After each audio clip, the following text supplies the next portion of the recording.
जय हिंद साथियों। मैं अमित सिंह तोमर और आप देख रहे हैं अमित लाइव एकेडमी पर। आप सभी का स्वागत करता हूं। तो दोस्तों, कल तक हमने लूसेंट के 212 नंबर के पेज तक मतलब फिजिक्स को दोस्तों हम पढ़ रहे हैं शुरुआत से, साइंस को से स्टार्ट करें तो 198 से लेकर 212 तक हमने पढ़ लिया था दोस्तों। इसके पार्ट 7 कर लिए हैं दोस्तों। आज हम दोस्तों पार्ट 8 देखेंगे, जिसमें 213 पेज से स्टार्ट करेंगे दोस्तों। तो लाइक शेयर सब्सक्राइब और कमेंट करते रहिए और ज़्यादा से ज़्यादा लोगों को शेयर कीजिए, लाइक कीजिए और कमेंट करिए दोस्तों। तो दोस्तों, जो सब्सक्राइब का दोस्तों बटन है उस पर प्रेस कर ऑल कर देना दोस्तों, बेल आइकन पे। तो दोस्तों, आज हम पढ़ते हैं दूरदर्शी टेलीस्कोप। मैंने दोस्तों इसकी प्लेलिस्ट बना दी ऊपर के आई बटन से, आप प्लेलिस्ट में जाके सारे बाकी वीडियो आप देख सकते हैं। और दोस्तों, हर वीडियो पे मैंने नंबर डाल रखा है ताकि आपको आसानी से आप चीज़ों को याद कर सके, मतलब आपको दिक्कत नहीं हो वीडियो को ढूंढ। तो दोस्तों, शुरू करते हैं दूरदर्शी टेलीस्कोप। इसमें 2 उत्तल लेंस होते हैं। तो दोस्तों, पूछ सकता है कि दूरदर्शी में कितने उत्तल लेंस होते हैं, तो आंसर है 2 उत्तल लेंस होते हैं। अभिदर्शक लेंस की फोकस दूरी नेत्रिका लेंस से अधिक होती है। पूछ सकता है कि दूरदर्शक में अभिलेंस की फोकस दूरी किससे अधिक होती है, तो आंसर है दोस्तों नेत्रिका लेंस से अधिक होती है। अभिदर्शक लेंस अधिक द्वारक का होता है। तो आपको ध्यान में रखना है जो दोस्तों कि अभिदर्शक लेंस जो होता है दूरदर्शी में, टेलीस्कोप में, वो अधिक द्वारक का होता है, जिससे यहाँ दूर से आने वाले प्रकाश की अधिक मात्रा को एकत्रित कर लेता है। तो दोस्तों, अभी जो अधिक द्वारक का होता है जो अभिदर्शक लेंस, उससे क्या फ़ायदा होता है, तो इससे ये बेनिफिट मिलता है कि यह दूर से आने वाले प्रकाश की अधिक मात्रा को एकत्रित कर लेता है। अब दोस्तों, हम इसी में आगे बढ़ते हैं, अगली हेडिंग को देखते हैं, स्थिर वैद्युत। तो दोस्तों, इम्पोर्टेंट टॉपिक है ये भी, इसको भी ध्यान में रख के याद कर लेते हैं। तो पदार्थों को परस्पर रगड़ने से उस पर जो आवेश की मात्रा संचित रहती है उसे स्थिर वैद्युत कहते हैं। जैसे कि मान लीजिए आप दोस्तों कोई भी पदार्थ ले लें और आप जैसे कि 2 पत्थर ले लें, उनको रगड़ने लग जाएंगे दोस्त, तो उस पर क्या होगा, कुछ आवेश की मात्रा संचित हो जाएगी दोस्तों। उसी आवेश की मात्रा को क्या बोलते हैं दोस्तों, स्थिर वैद्युत कहते हैं।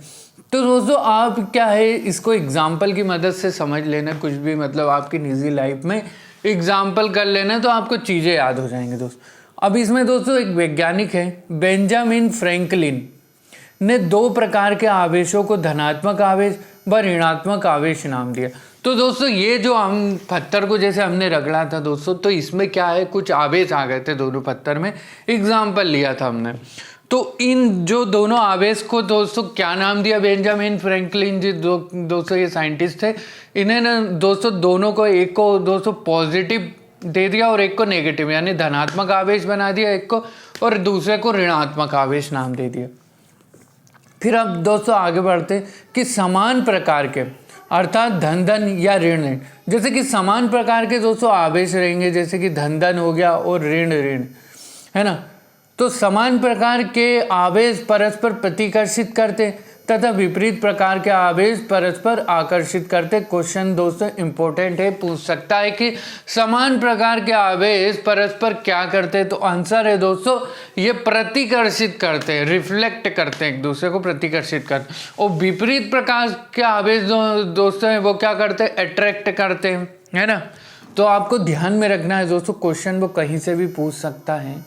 तो हम चीज़ें कम पढ़े लेकिन ध्यान में रख के पढ़े दोस्तों, जितना पढ़े उतनी चीज़ें हमें समझ में आ जाए और याद हो जाए, रटने की ज़रूरत नहीं पड़े। फिर हम आगे बढ़ते हैं दोस्तों कि वस्तुओं का आवेश इलेक्ट्रॉनों के स्थानांतरण के फलस्वरूप होता है। तो वस्तु का दोस्तों, जैसे कि हमने पत्थर को रगड़ा था दोस्तों, 2 पत्थरों को, तो उन पर जो आवेश आया था, तो क्यों आया था, तो दोस्तों ये जो आवेश आ रहा है ये इलेक्ट्रॉनों के स्थानांतरण के कारण आ रहा है। मतलब जो इलेक्ट्रॉन्स रहते हैं दोस्तों जो पदार्थ में, वो अपने स्थानों को परिवर्तित कर रहे हैं। यह नीचे सारणी में कुछ वस्तुएं इस ढंग से सजाई गई हैं कि यदि किसी वस्तु को किसी दूसरी वस्तु से रगड़ कर विद्युत उत्पन्न की जाए तो सारणी में जो ऊपर है उसमें धन आवेश और जो नीचे उसमें ऋण आवेश उत्पन्न होता है। जैसे कांच को कागज के साथ रगड़ने पर कांच में धन आवेश एवं कांच में एवं कागज में क्या होता है दोस्तों, ऋण आवेश। जैसे कि दोस्तों हम कागज और कांच को अगर आपस में लड़ेंगे, वो आपस में अगर रगड़ेंगे दोस्तों, तो क्या होगा दोस्तों, भाई रगड़ने पे क्या हो रहा है दोस्तों, इलेक्ट्रॉनों का स्थानांतरण, मतलब इलेक्ट्रॉन ट्रांसफर हो रहे हैं दोस्तों। और उस ट्रांसफर होने से क्या हो रहा है दोस्तों कि कांच क्या है दोस्तों, कांच में धन आवेश यानी पॉजिटिव आ जाता है दोस्तों, धन आवेश। और कागज में क्या आ जाता है दोस्तों, ऋण आवेशित हो जाता है कागज, है ना। अब दोस्तों हम इसमें आगे ये पढ़ते हैं दोस्तों, ये सारणी दी गई है, इम्पोर्टेंट है दोस्तों।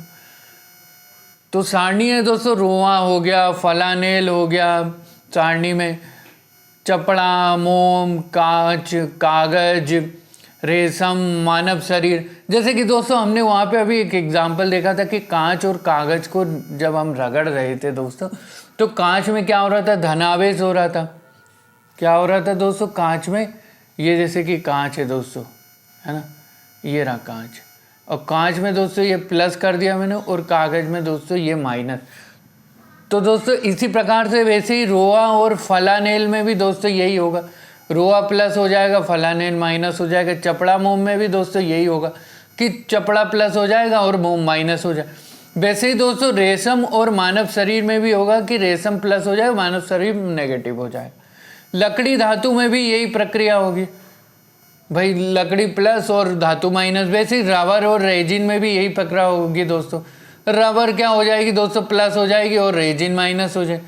वैसे ही दोस्तों अंबर गंधक में क्या यही प्रक्रिया होगी, अंबर प्लस हो जाएगी और गंधक माइनस हो जाएगी।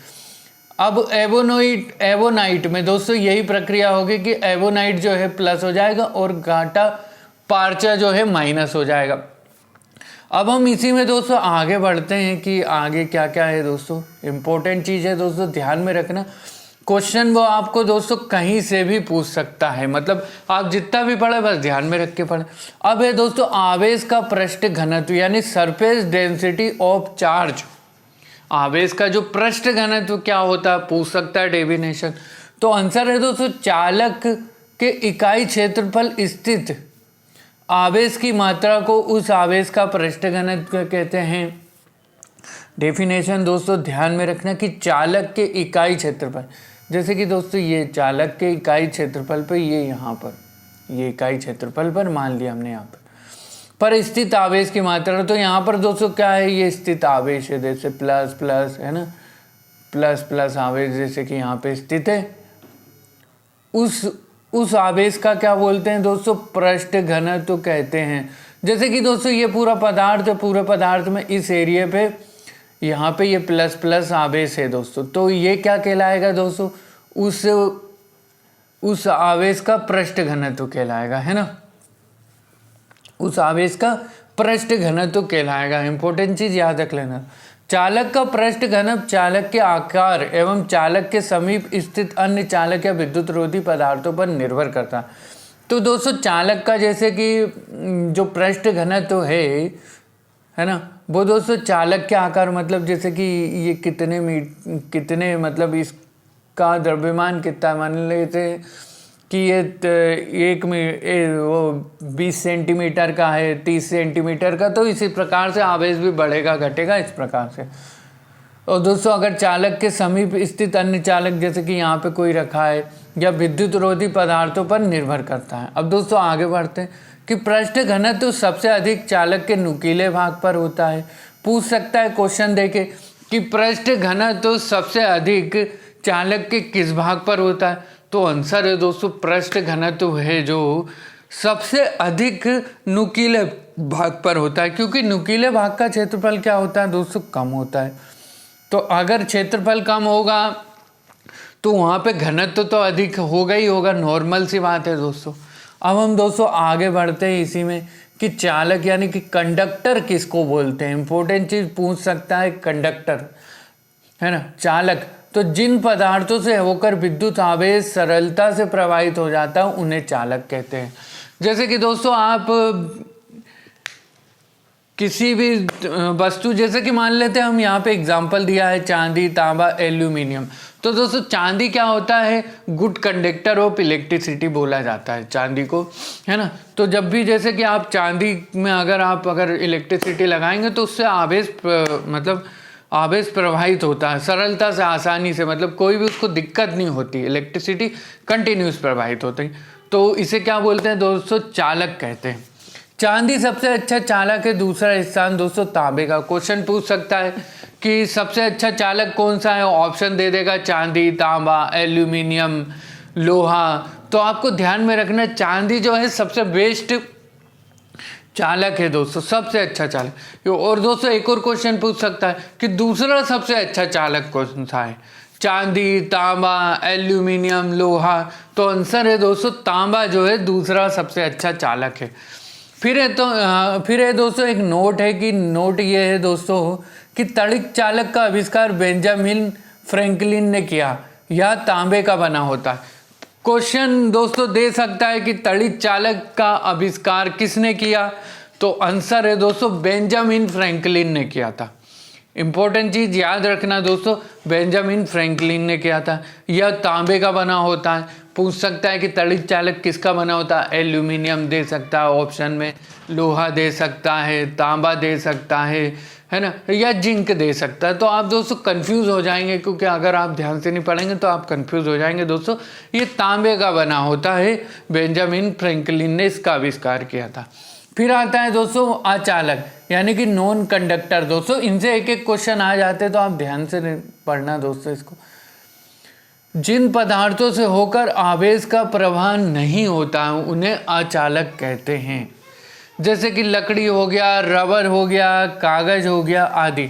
अब क्या दोस्तों, इन ऐसे पदार्थ हैं जिनसे होकर इलेक्ट्रिसिटी मतलब प्रवाहित ही नहीं होती है ना। जैसे लकड़ी में नहीं होती है दोस्तों, रबर में नहीं होती भाई, कागज में भी नहीं होती, मतलब इनसे प्रवाह ही नहीं होता है दोस्तों, आवेश का प्रवाह नहीं होता, मतलब फ्लो नहीं होता है। तो दोस्तों इसको इनको बोलते हैं अपन अचालक, नॉन कंडक्टर कहा जाता है ना। इसके एग्जाम्पल है दोस्तों लकड़ी हो गया, रबड़ हो गया, कागज हो गया दोस्तों। अब है दोस्तों एक और इम्पोर्टेंट चीज़ दोस्तों, इससे क्वेश्चन आ ही जाते हैं हर बार दोस्तों, एक दो क्वेश्चन आ ही जाते हैं।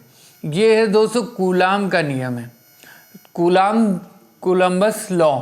दो स्थिर विद्युत आवेशों के बीच, जैसे कि दोस्तों ये दो स्थिर विद्युत आवेश ये है ना, मान लिया हमने, के बीच में जो दोस्तों इनके बीच में क्या है, ये आकर्षण बल, आकर्षण अथवा प्रतिकर्षण बल। तो दोस्तों उसके बीच में आकर्षण लगता है, कुछ के बीच में क्या होता है दोस्तों, ये जैसे कि ये इनके बीच में दोस्तों ये प्रतिकर्षण बल लग रहा है ना, और इनके बीच में क्या हो रहा है दोस्तों, ये आकर्षण बल लग रहा है इनके बीच में, है ना।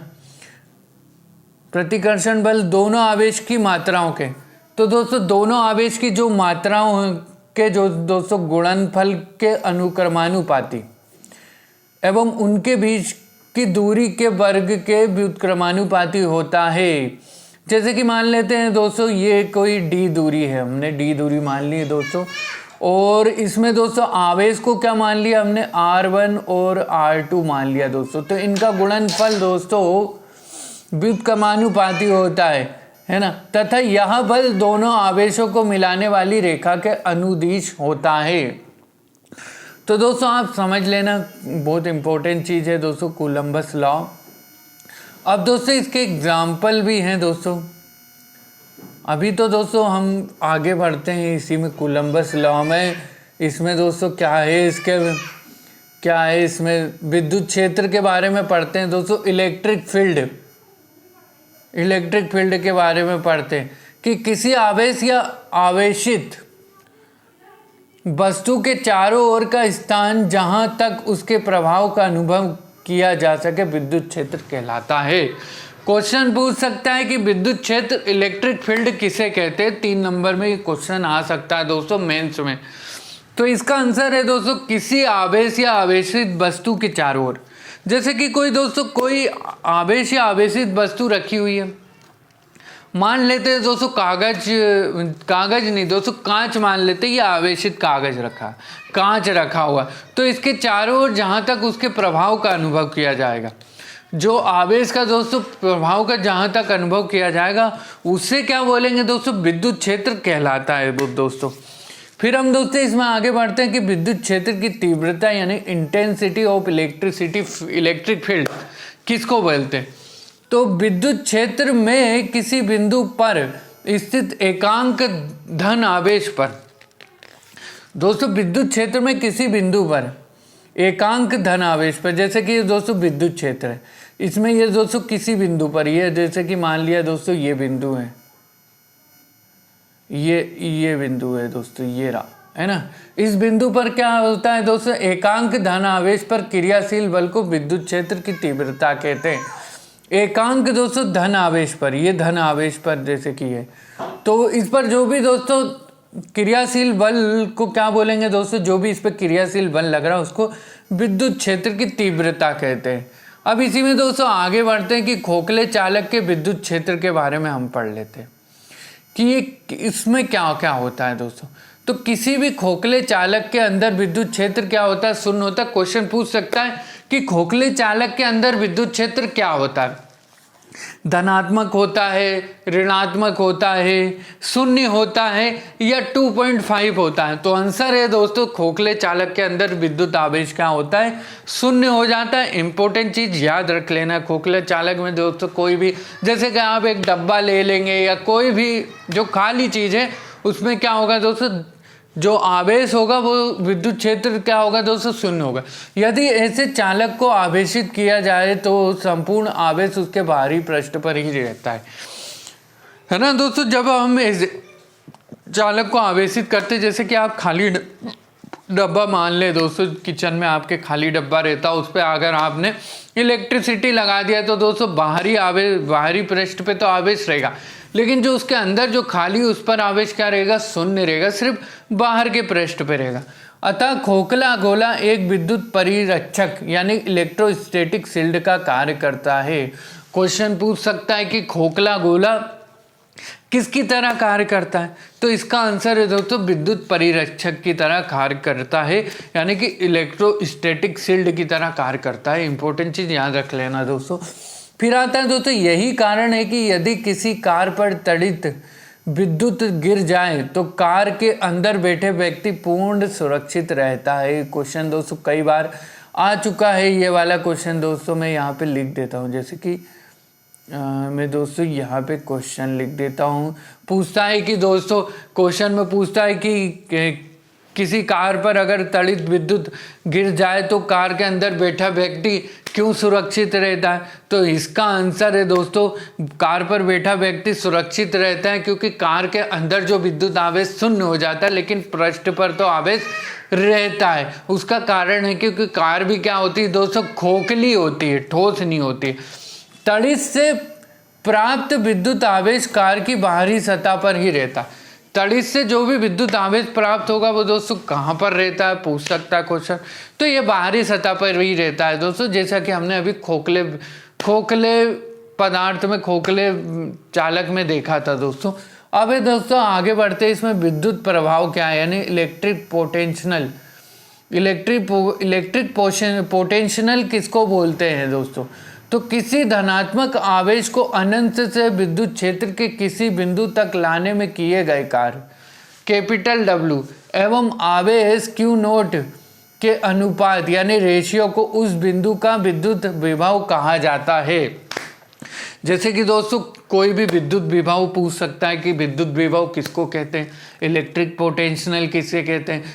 तो दोस्तों इसमें क्या होता है, किसी धनात्मक आवेश, कोई जैसे कि धनात्मक आवेश है दोस्तों, ये प्लस मान लो आप को अनंत से दोस्तों, कहाँ से आप ला रहे हैं इसको दोस्तों, हम इनफाइनाइट से ला रहे हैं दोस्तों किसी बिंदु तक। जैसे कि कोई ये बिंदु दिया है, ये दोस्तों ये बिंदु दिया है, यहाँ तक हम इसको लेके आ रहे हैं दोस्तों। क्या है तो इसमें दोस्तों इसको लाने में कौन सा कार्य लग रहा है दोस्तों, ये W कौन सा कार्य लग रहा है, हम इसको देख लेते हैं दोस्तों। ये यहाँ तक लाने में इसको W कार्य लग रहा है। कार्य क्या है दोस्तों, एवं आवेश का मान क्या है दोस्तों, इसमें आवेश जो है दोस्तों, आवेश का मान है Q नोट है ना, W कार्य लग रहा है और आवेश Q नोट के अनुपात को, तो W बाय यानी कि हम दोस्तों देखते हैं इसको W को जब आप W बाय Q नोट कर देंगे है ना, ये यहाँ पे समझ लेना आप दोस्तों। Q अनुपात को उस बिंदु का विद्युत विभव कहते हैं, तो इसको दोस्तों क्या कहेंगे हम, इलेक्ट्रिक पोटेंशियल यानी कि EP कह देंगे दोस्तों। W बाय Q नोट को हम इलेक्ट्रिक पोटेंशियल कह देंगे, W बाय Q नोट को। विद्युत विभव का दोस्तों एसआई मात्रक क्या होता है, वोल्ट होता है। यह एक अदिश राशि, ये इंपॉर्टेंट चीज है दोस्तों। तो इसमें क्वेश्चन तो इंपॉर्टेंट ही है दोस्तों कि विद्युत विभव का एसआई मात्रक क्या होता है, तो उसका आंसर है दोस्तों वोल्ट होता है। और क्वेश्चन ये भी कि विद्युत विभव सदिश राशि है कि अदिश राशि है, या क्वेश्चन दे सकता है कि इनमें से कौन सी राशि अदिश है। 3 सदिश के नाम दे देगा, एक अदिश का नाम दे देगा। तो इसका जवाब है दोस्तों विद्युत विभव एक अदिश राशि, मात्रक वोल्ट है और अदिश राशि है। तो दोस्तों हम इसको भी ट्रिक से याद करते हैं कि एसआई को दोस्तों वोल्ट लग गया, एसआई को क्या हो गया दोस्तों, वोल्ट लग गया, है ना। तो उसने क्या बोला, अरे ढंग से देखा करो, कहीं पे भी कचरा पड़ा रहता है। एसआई को क्या दोस्तों बोल्ट आता है ना, नट आता है ना दोस्तों, वो लग गया पैर में। तो उसने दोस्तों सफाई करने वाले को क्या चिल्लाया कि कहीं पे भी पड़ा रहता है, सारी दिशाओं में कचरे पड़े रहते हैं ना, तुम्हें समझ में नहीं आता। अदिश क्या बोला दोस्तों कि हर दिशा में मतलब कचरा पड़ा रहता है ना।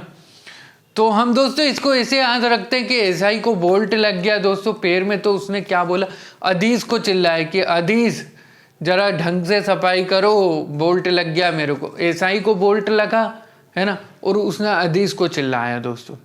तो एसआई को बोल्ट कैसे लगा दोस्तों, एसआई को जैसे बोल्ट लगा ना दोस्तों, तो उसको ऐसा अनुभव हुआ कि उसके शरीर में विद्युत विभव हुआ।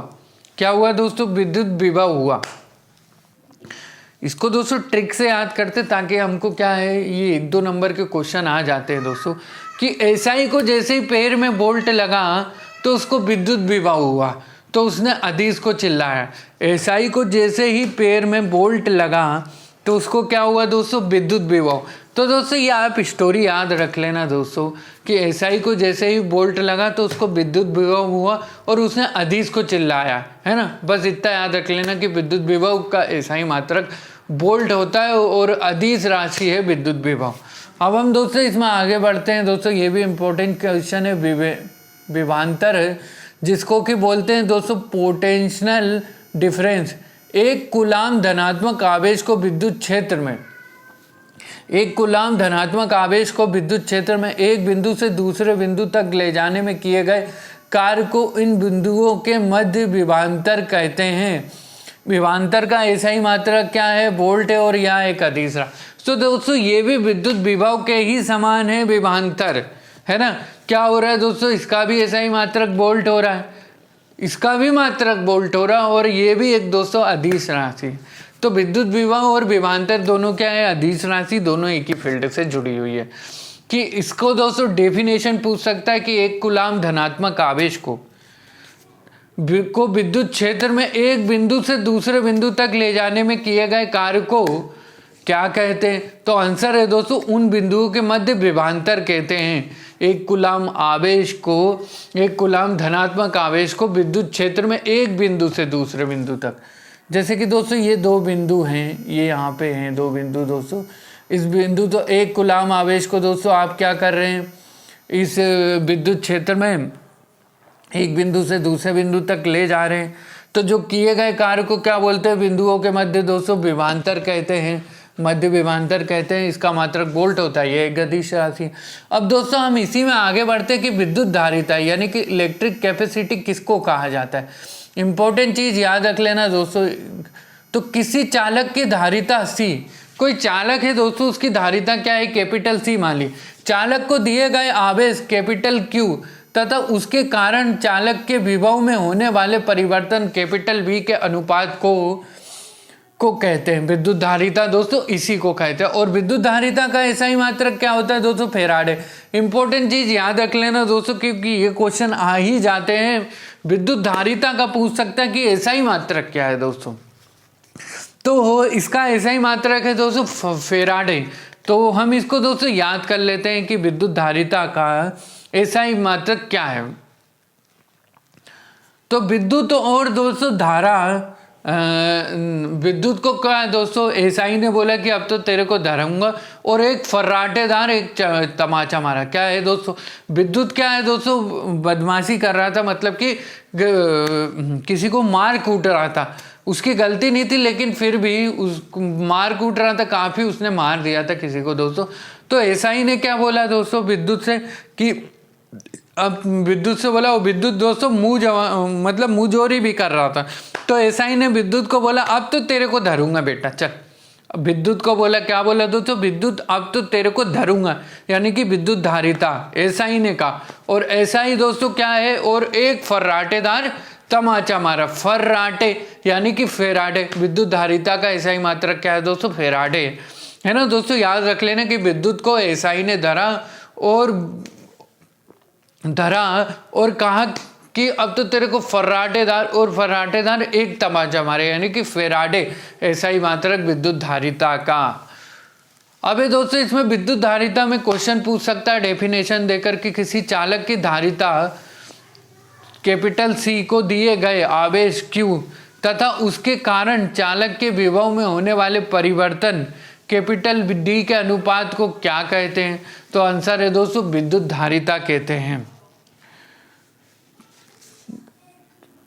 उनके कारण चालक।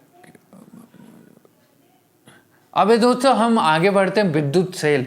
ये बेहद इम्पोर्टेंट चैप्टर है दोस्तों। विद्युत सेल से दोस्तों 1-2 क्वेश्चन आ ही जाते हैं, कई बार उसने पूछा है विद्युत सेल के बारे में बता। तो इसको दोस्तों इंग्लिश में बोलते हैं इलेक्ट्रिक सेल। तो विद्युत सेल दोस्तों मुख्यतः 2 प्रकार के होते हैं, एक प्राथमिक सेल और एक होता है दोस्तों द्वितीयक सेल, यानी कि सेकेंडरी सेल होता है। प्राथमिक सेल दोस्तों प्राइमरी सेल हो गया, द्वितीयक सेल यानी कि सेकेंडरी सेल होता है। तो प्राथमिक सेलों में दोस्तों क्या होता है, रासायनिक ऊर्जा को सीधे विद्युत ऊर्जा में परिवर्तित किया जाता है। आपको दोस्तों ध्यान रखना है, पूछ सकता है कि प्राथमिक सेल में क्या होता है। तो दोस्तों इस सेल में रासायनिक ऊर्जा को दोस्तों सीधे विद्युत ऊर्जा में परिवर्तित किया जाता है ना। एक बार प्रयोग कर लेने के बाद यह बेकार हो जाता है। दोस्तों ध्यान में रखना है, पूछ सकता है कि कौन से सेल एक बार प्रयोग करने के बाद बेकार हो सकते हैं, प्राथमिक सेल, द्वितीयक सेल, है ना। और ऑप्शन में दूसरे भी सेल दे सकते हैं, ऐसे सोलर सेल या कुछ भी ऐसे नाम बोल देंगे ताकि आप कंफ्यूज हो जाए। तो इसका आंसर है दोस्तों प्राथमिक सेल को आप एक ही बार यूज कर सकते हैं, सेकंड बार आप यूज नहीं कर सकते हैं दोस्तों, है ना। प्राथमिक सेल जैसे कि हम दोस्तों घरों में घड़ियों में लगा देते हैं ना, ये भी हो सकता है दोस्तों। तो प्राथमिक सेलों में रासायनिक ऊर्जा को क्या है दोस्तों, सीधे विद्युत ऊर्जा में परिवर्तित कर दिया जाता है ना। एक बार प्रयोग करने के बाद दूसरी बार प्रयोग में नहीं लाए जाते, है ना। तो अब इसमें दोस्तों हम आगे बढ़ते हैं कि वोल्टी सेल हो गए, लेक-लांसे सेल हो गए, ये दोस्तों बेहद इंपॉर्टेंट चीज़ें हैं दोस्तों। ये डायरेक्ट क्वेश्चन आपसे पूछ लेते हैं दोस्तों। वोल्टी सेल, लेक-लांसे सेल, है ना, डेनियल सेल और शुष्क सेल प्राथमिक सेल के उदाहरण है। क्वेश्चन पूछ सकता है दोस्तों कि वोल्टी सेल किसका उदाहरण है, प्राथमिक, द्वितीयक और दूसरे नाम दे देगा। तो इसका जवाब है दोस्तों प्राथमिक सेल का उदाहरण वोल्टी सेल है। लेक-लांसे सेल किसका उदाहरण, तो आंसर है दोस्तों प्राथमिक सेल का उदाहरण। यानी कि वोल्टी सेल और लेक-लांसे सेल को दोस्तों एक बार यूज कर लो, फिर उसके बाद आपको फेंकना पड़ता है दोस्तों। वैसे ही डेनियल सेल के साथ भी आपको यही करना पड़ता है कि एक बार यूज करके फेंकना पड़ता है ना। और शुष्क सेल भी दोस्तों प्राथमिक सेल है, इनके साथ भी यही करना पड़ता है। तो दोस्तों कौन कौन से प्राथमिक सेल के उदाहरण है बताइए, है ना। ये आपको दोस्तों क्वेश्चन 3 नंबर में मेंस में भी आ सकता है। तो आंसर है दोस्तों, आप क्या करेंगे दोस्तों, प्राथमिक सेल के बारे में थोड़ा सा बता देंगे, फिर उसके एग्जाम्पल दे देंगे कि प्राथमिक सेल को एक ही बार यूज किया जा सकता है भाई, और जो सेल रासायनिक ऊर्जा को विद्युत ऊर्जा में सीधे परिवर्तित कर देते प्राथमिक सेल कहलाते। एग्जाम्पल इसके voltaic cell, Leclanche cell, Daniell cell और शुष्क सेल। यहीं पे दोस्तों आपको 3 में से 2 नंबर तो कोई भी दे देगा, इससे मतलब कम तो देगा ही नहीं देगा। अब हम दोस्तों इसी में पढ़ेंगे कि द्वितीयक सेल में पहले द्वितीयक सेल क्या होता है। द्वितीयक सेल में पहले विद्युत ऊर्जा को रासायनिक ऊर्जा में, फिर रासायनिक ऊर्जा को विद्युत ऊर्जा में परिवर्तित किया जाए। तो दोस्तों द्वितीयक सेल यानी कि सेकेंडरी सेल में क्या हो रहा है दोस्तों, प्रोसेस 2 बार हो रही कि विद्युत ऊर्जा को पहले रासायनिक में बदल रहे हैं, है ना, फिर रासायनिक को दोस्तों विद्युत ऊर्जा में परिवर्तित किया जाए। प्राथमिक सेल में क्या हो रहा था दोस्तों कि रासायनिक को डायरेक्ट विद्युत ऊर्जा में परिवर्तित किया जा रहा था। लेकिन सेकेंडरी सेल में क्या हो रहा है दोस्तों, कि पहले विद्युत को दोस्तों आप रासायनिक ऊर्जा में परिवर्तित होता है पहले, फिर वही रासायनिक ऊर्जा दोस्तों विद्युत में परिवर्तित, इस प्रकार से क्रम चलता है दोस्तों। आवेशन कर इसे बार बार प्रयोग में लाया जाता है। तो दोस्तों ये क्या है दोस्तों, आवेशित किया जाता है और इनको बार बार प्रयोग में लाया जा सकता है। जैसे कि दोस्तों चार्जिंग सेल के साथ भी हम यही करते हैं, है ना। तो इन्हें दोस्तों बार बार प्रयोग में लाया जा सकता है ना दोस्तों। अब हम दोस्तों इसमें आगे बढ़ते हैं कि वोल्टी सेल का आविष्कार किसने किया था। सन 1799 में प्रोफेसर एलिजांडो वोल्टा ने किया था। क्वेश्चन पूछ सकता है कि वोल्टी सेल का आविष्कार कब हुआ, तो आंसर है दोस्तों 1799, 1799। पूछ सकता है कि वोल्टी सेल का आविष्कार यानी कि आविष्कार किसने किया था दोस्तों, पूछ सकता है डिस्कवरी किसने की थी। तो इसका जवाब है दोस्तों प्रोफेसर एलिजांडो वोल्टा ने किया था वोल्टी सेल का आविष्कार। दोस्तों इंपॉर्टेंट चीज याद रख लेना दोस्तों, इनसे जुड़े दोस्तों क्वेश्चन कई बार एग्जाम में आ चुके हैं दोस्तों, सेल से भी। और दोस्तों वैसे तो जितना भी लूसेंट में है वो सभी इंपॉर्टेंट है, तो आप जितना भी पढ़ो ध्यान से पढ़ो।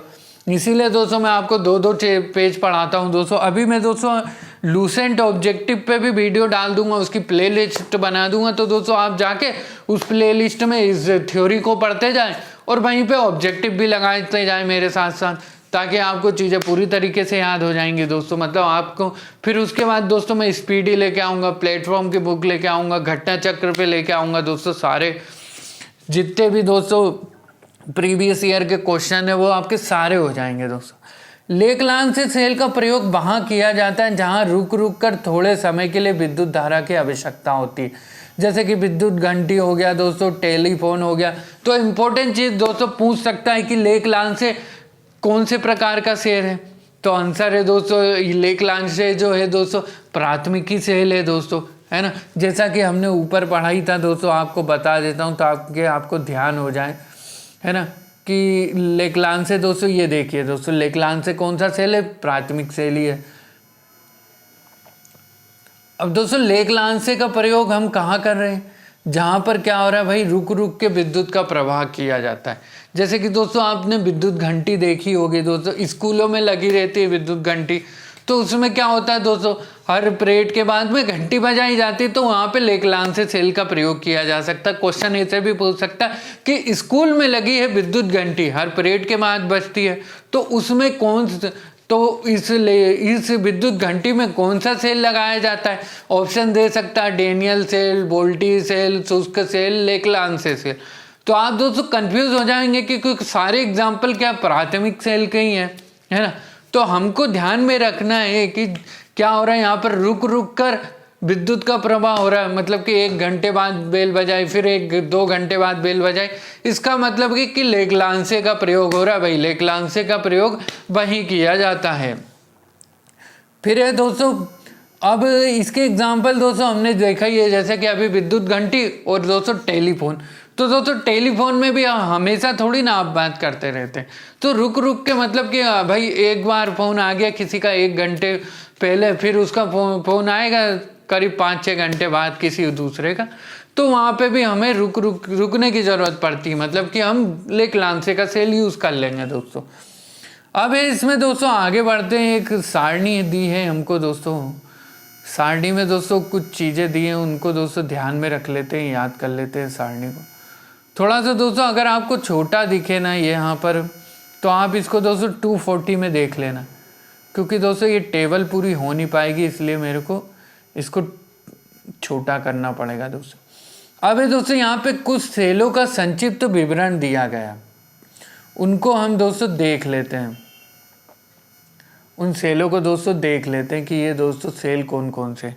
तो दोस्तों सेल का नाम है वोल्टी सेल, लेकलांसे सेल, शुष्क सेल, डेनियल सेल, बाइक्रोमेट सेल हो गया, वेस्टर्न कैडियम सेल, सीसा संचायक सेल और क्षारीय संचायक सेल है दोस्तों। ये बेहद ही इंपॉर्टेंट टेबल है, इससे दोस्तों क्वेश्चन आ सकते हैं, तो आप ध्यान में रखें। अब दोस्तों सेल का नाम क्या है, वोल्टी सेल।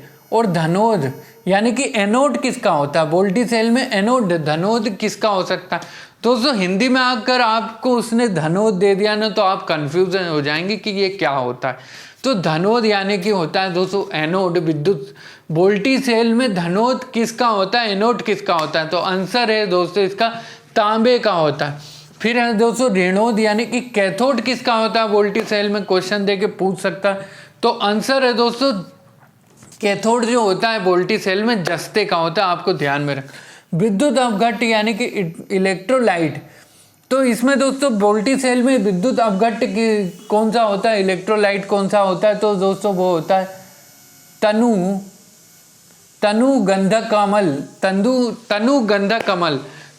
गंधा कमल यानी कि डाइल्यूट H2SO4। ध्यान में रखना है दोस्तों, क्वेश्चन पूछ सकता है कि वोल्टी सेल में इलेक्ट्रोलाइट कौन सा होता है, यानी कि विद्युत अपघट्ट कौन सा होता है, तो आंसर है दोस्तों डाइल्यूट H2SO4 यानी कि डाइल्यूट H2SO4 यानी कि तनुक गंधा कमल।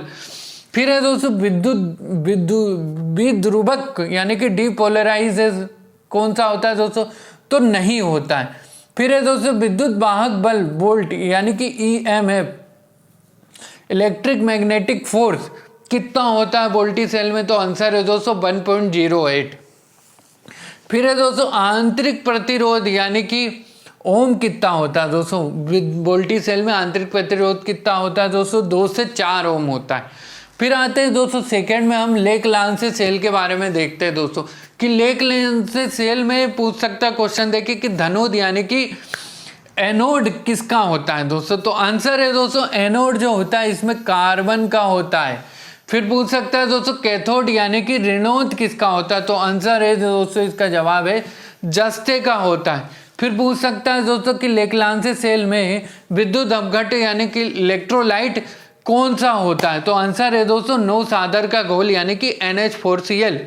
नो सादर का घोल होता है इसमें दोस्तों NH4Cl। क्वेश्चन ये भी पूछ सकता है कि नो सादर का रासायनिक सूत्र क्या है, केमिकल फॉर्मूला क्या है, तो आंसर है दोस्तों NH4Cl।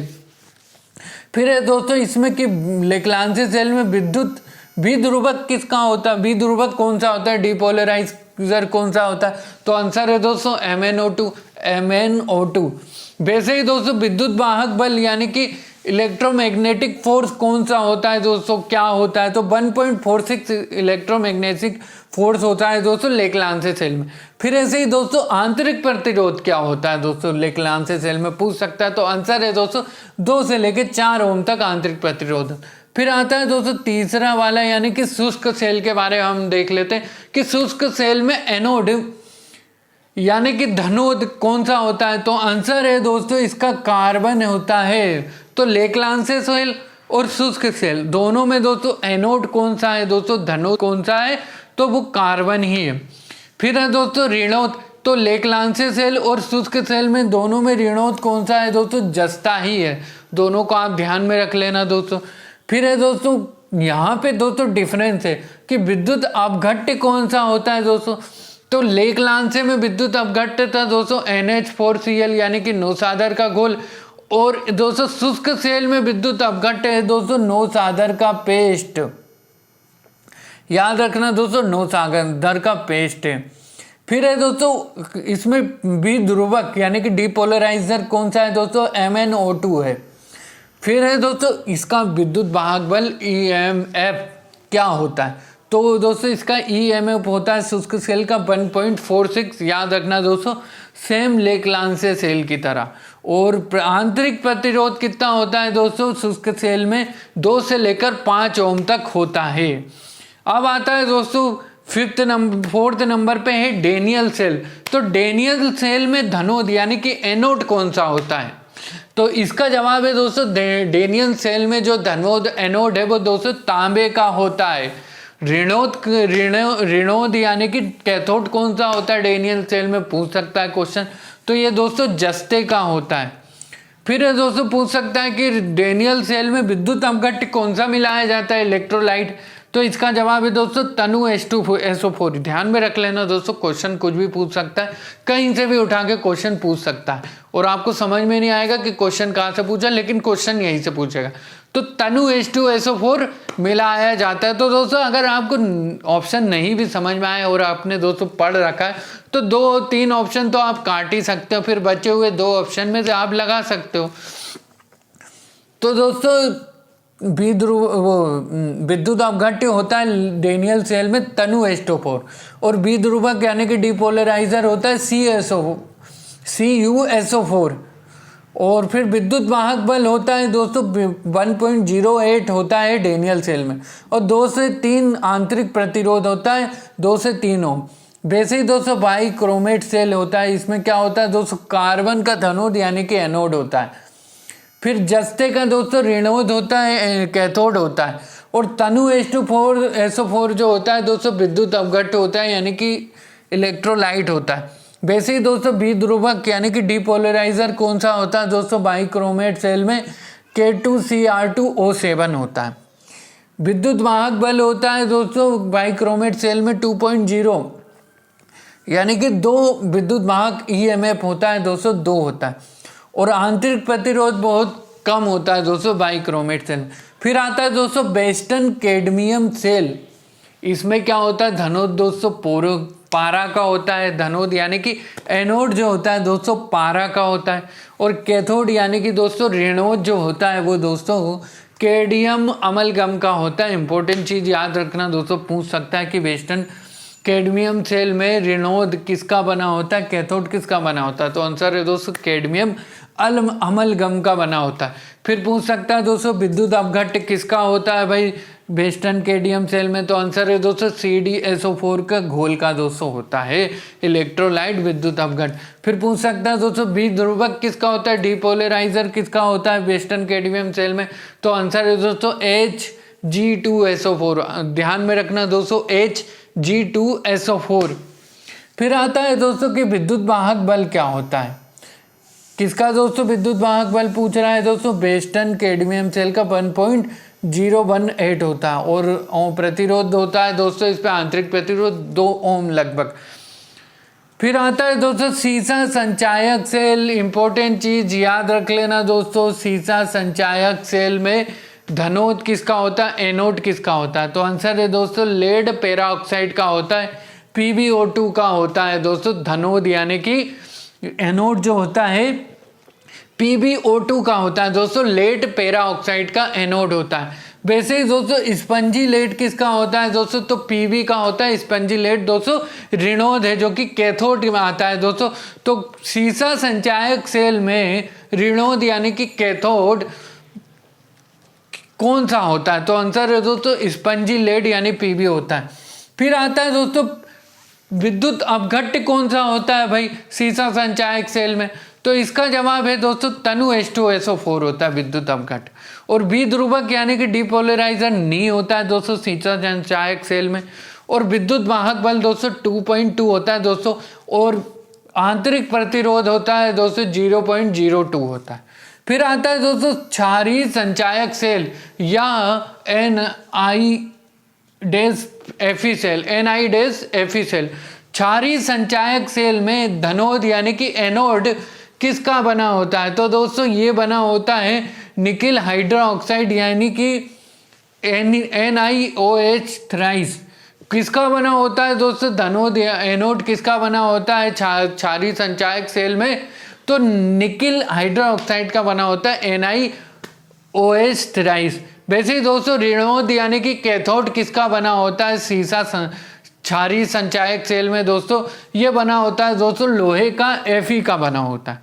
वैसे ही दोस्तों आपसे पूछ सकता है कि विद्युत अपघट्य कौन सा होता है क्षारीय संचायक सेल में, तो वो होता है दोस्तों KOH का सांद्र घोल, KOH का सांद्र घोल होता है। विध्रुवक क्या होता है दोस्तों क्षारीय संचायक सेल में नहीं होता है। विद्युत वाहक बल यानी कि EMF क्या होता है दोस्तों इसमें 1.35 होता है और आंतरिक प्रतिरोध क्या होता है दोस्तों क्षारीय संचायक सेल में 0.01 का होता है आंतरिक प्रतिरोध, तो दोस्तों बहुत ही कम होता है 0.01 ओम का होता है दोस्तों, तो ये तो बहुत ही कम होता है दोस्तों। अब हम दोस्तों आगे बढ़ते हैं 214 नंबर के पेज से दोस्तों पढ़ते हैं। दोस्तों वो टेबल आप याद रख लेना, इंपॉर्टेंट है दोस्तों, उससे क्वेश्चन आ जाते हैं दोस्तों। अब है दोस्तों 16 नंबर की हेडिंग, ये आप देख लेना दोस्तों, अगर जो भी आपने 214 नंबर का पेज लगा निकाला हो दोस्तों। तो विद्युत धारा, हेडिंग क्या है दोस्तों, विद्युत धारा।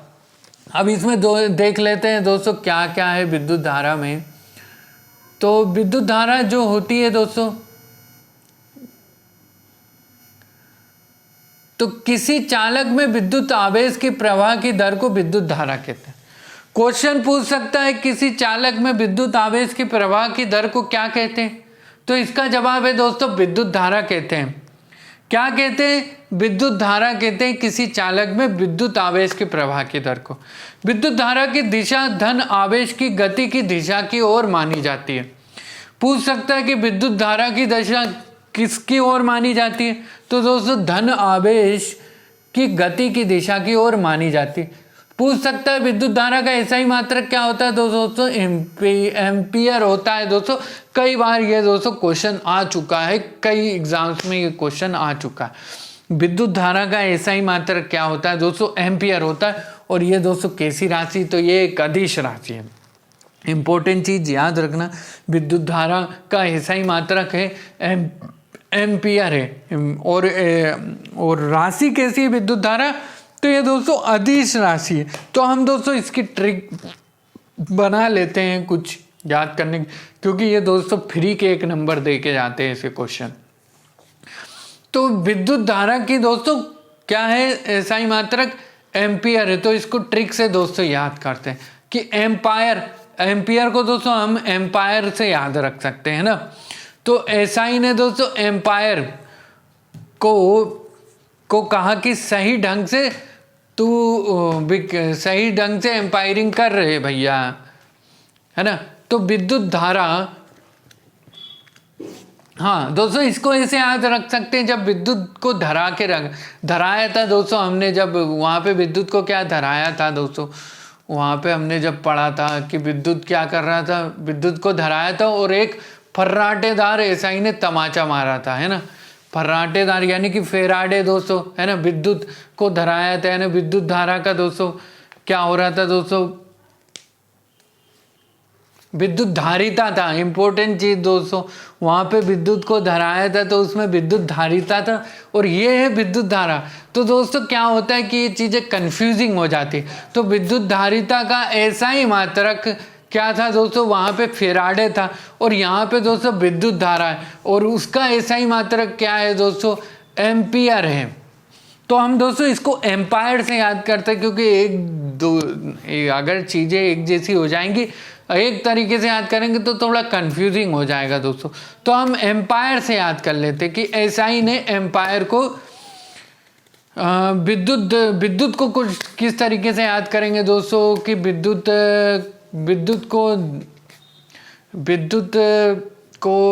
या फिर धारा को याद कर लेते हैं। धारा नाम की एक लड़की है ना। तो दोस्तों क्या है, एसआई ने धारा को विद्युत देते हुए पकड़ लिया। एसआई ने एम्पायर को धारा को विद्युत देते हुए पकड़ लिया। इंपॉर्टेंट चीज याद रख लेना दोस्तों, ट्रिक से कहानी से याद रख लेना। और धारा को दोस्तों एम्पायर ने क्या है, विद्युत देते हुए पकड़ लिया। धारा को नहीं दोस्तों, कि धारा को एसआई ने एम्पायर को विद्युत देते, या एम्पायर को दोस्तों जो भी आपको याद रखना हो कि एम्पायर को ऐसा याद कर लेते कि एम्पायर को एसआई ने धारा को विद्युत देते हुए पकड़ लिया। किसके मदद से पकड़ा, तो अधीश की मदद से पकड़ा था, क्योंकि अधीश ने उसको सूचना दी। तो दोस्तों आपको ऐसे याद रख लेना है कि एम्पायर को एसआई ने कैसे पकड़ा था। तो एम्पायर को एसआई ने तो भाई रंगे हाथ पकड़ लिया था, धारा को विद्युत देते हुए पकड़ लिया था, धारा को विद्युत देते हुए पकड़ लिया था, और अधीश की मदद से पकड़ लिया था। बस इसी से आप दोस्तों याद रख लेना, यही स्टोरी से याद रख लेना दोस्तों कि विद्युत को एसआई ने दोस्तों एम्पायर को विद्युत देते हुए, एम्पायर को धारा को विद्युत देते हुए, यानी कि विद्युत धारा का जो एसआई मात्रक है वो एम्पियर है। और किसकी मदद से पकड़ा, तो ये दोस्तों अधीश की मदद से पड़ा, अधीश ने उसको सूचना दी थी। अब दोस्तों इसी में हम आगे बढ़ते हैं। पढ़ लेते, 1 एम्पियर विद्युत धारा के बारे में पढ़ लेते हैं कि 1 एम्पियर विद्युत धारा, यदि किसी चालक तार में 1 एम्पियर यानी कि 1A विद्युत धारा प्रवाहित हो रही हो तो इसका अर्थ है कि उस तार में प्रति सेकंड 6.25 इंटू 10⁻18 इलेक्ट्रॉन एक सिरे से प्रविष्ट होते हैं तथा इतने ही इलेक्ट्रॉन दूसरे सिरे से बाहर निकल जाते हैं। पूछ सकता है क्वेश्चन देकर कि 1 एम्पियर विद्युत धारा का अर्थ क्या है। तो इसका अर्थ है दोस्तों कि किसी चालक तार में 1 एम्पियर विद्युत धारा प्रवाहित हो रही है तो इसका अर्थ है कि उस तार में क्या हो रहा है दोस्तों, प्रति सेकंड 6.25 इंटू 10⁻18 इलेक्ट्रॉन एक सिरे से प्रविष्ट होते हैं। इंपॉर्टेंट चीज याद रख लेना दोस्तों, इसका जवाब है 6.25 इंटू 10⁻18 इलेक्ट्रॉन उस तार में प्रवाहित हो रहे हैं और इतने ही इलेक्ट्रॉन क्या होते हैं दोस्तों, दूसरे सिरे से बाहर निकल जाते हैं। ये इंपॉर्टेंट चीज है कि 6.25 इंटू 10⁻18 इलेक्ट्रॉन प्रवाहित होते हैं अगर 1 एम्पियर की विद्युत धारा दे रहे हो आप। पूछ सकता है क्वेश्चन, देखिए 1 एम्पियर की विद्युत धारा दे रहे हैं तो कितने इलेक्ट्रॉन प्रवाहित हो रहे हैं उस तार में। तो आंसर है दोस्तों 6.25 इंटू 10⁻18 इलेक्ट्रॉन क्या हो रहे, प्रविष्ट हो रहे और बाहर निकल रहे दूसरे तरफ से। फिर आता है दोस्तों प्रतिरोध यानी कि रजिस्टेंस। इंपॉर्टेंट चीज है दोस्तों, याद रख लेना कि रजिस्टेंस के बारे में क्या होता है, प्रतिरोध, इसको भी जान लेते हैं दोस्तों। तो प्रतिरोध यानी कि रेजिस्टेंट, किसी चालक में विद्युत धारा के प्रवाहित होने पर चालक के परमाणुओं तथा अन्य कारकों द्वारा उत्पन्न किए गए व्यवधान को ही चालक का प्रतिरोध कहते हैं। इसका SI मात्रक ओम है। इंपॉर्टेंट चीज दोस्तों, कई बार ये क्वेश्चन आ चुका है कि प्रतिरोध का SI मात्रक क्या होता है, तो इसका जवाब है ओम होता है प्रतिरोध का SI मात्रक। कई बार आपने देखा होगा दोस्तों ओम के नियम, अभी हमने दोस्तों एक टेबल में पढ़ा था जिसमें कि हम सेलों के बारे में पढ़ रहे थे। तो आंतरिक प्रतिरोध निकल रहा था 2 से लेकर 4 ओम तक, 3 से लेकर 5 ओम तक। तो प्रतिरोध का SI मात्रक क्या आ गया दोस्तों, ओम होता है। इससे ये हमको ध्यान आ गया कि रेजिस्टेंस का SI मात्रक ओम होता है भाई। अब पूछ सकता है कि प्रतिरोध की डेफिनेशन क्या है या प्रतिरोध किसको बोलते हैं दोस्तों। 3 नंबर में भी ये क्वेश्चन आ सकता है मेंस अगर आप लिख रहे हो तो किसी चालक में विद्युत धारा के प्रवाहित होने पर क्या होता है दोस्तों, कोई भी चालक ले लो आप दोस्तों, जैसे कि हमने कांच ले लिया मान लो, उसमें आप विद्युत धारा प्रवाहित करेंगे तो चालक के परमाणु तथा अन्य कारकों द्वारा उत्पन्न किए गए व्यवधानों को, तो दोस्तों चालक के जो परमाणु होंगे उसके जो अंदर के एटम्स होंगे दोस्तों, वो उसमें क्या होंगे दोस्तों, इलेक्ट्रिसिटी को प्रवाहित नहीं होने देंगे, थोड़ी सी क्या है रुकावट पैदा करेंगे, कुछ ना कुछ वो रुकावट पैदा करेंगे कि हम में से होके तो भाई ये नहीं जाए, चाहे कुछ हो जाए, बिजली ये हम में से होके नहीं जाए भाई, बिजली को तो यहीं पे रोक लो भाई, हल्ला गल्ला कर दो, बिजली को रोक लो, है ना। तो दोस्तों वो क्या करने लग जाएंगे, अरे भाई मत जा बिजली, तू यहाँ से मत जा, है ना। तो जो ये दोस्तों ये रुकावट और ये व्यवधान पैदा कर रहे हैं ये लोग, तो यही क्या कहलाता है दोस्तों, यानी कि प्रतिरोध। तो उसकी जो लैंग्वेज है ना दोस्तों, बिजली भी जानती कि ये मुझ पर प्रतिरोध कर रहे हैं, अब तो मैं निकल के ही रहूंगी, है ना। तो इसी को क्या बोलते हैं दोस्तों, प्रतिरोध कहा जाता है। फिर यहाँ पे दोस्तों एक नोट है कि नोट ये है कि दोस्तों मानव शरीर को जो है शुष्क होता है। मानव शरीर क्या है दोस्तों, शुष्क है। तो मानव शरीर के विद्युत प्रतिरोध के परिमाण की कोटि जो होती है दोस्तों, वो 10⁻6 ओम होती। क्या होती है दोस्तों, आपको ध्यान में रखना है कि 10⁻6 ओम होती है मानव शरीर के विद्युत प्रतिरोध के परिमाण की कोटि। क्वेश्चन दे सकता है कि मानव शरीर के विद्युत प्रतिरोध